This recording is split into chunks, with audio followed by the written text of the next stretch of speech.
welcome to ILTV's Evening Update. I'm Denise Wood here with the latest news from Israel.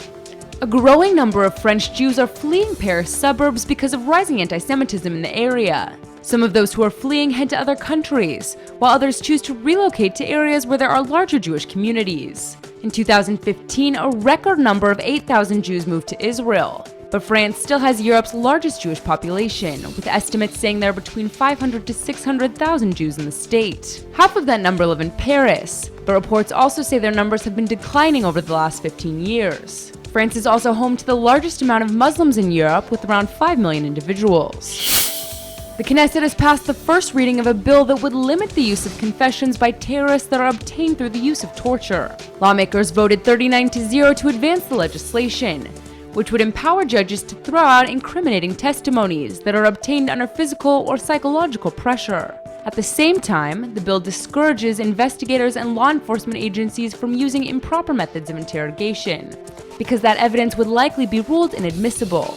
The use of torture by security and law enforcement agencies is generally limited to terror suspects in cases where officials believe that an attack may be imminent.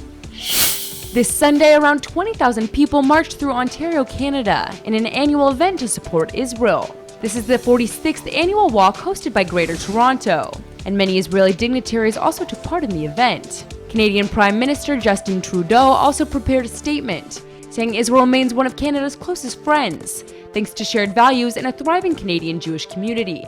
The event also raised around $1.1 million for charity projects in Israel, including educational projects for at-risk youth and academic programs to be implemented in the Jewish state. A new poll by the midgam polling firm shows that 78% of Israeli Jews are in favor of bringing the city of Maale Adumim under Israeli sovereignty.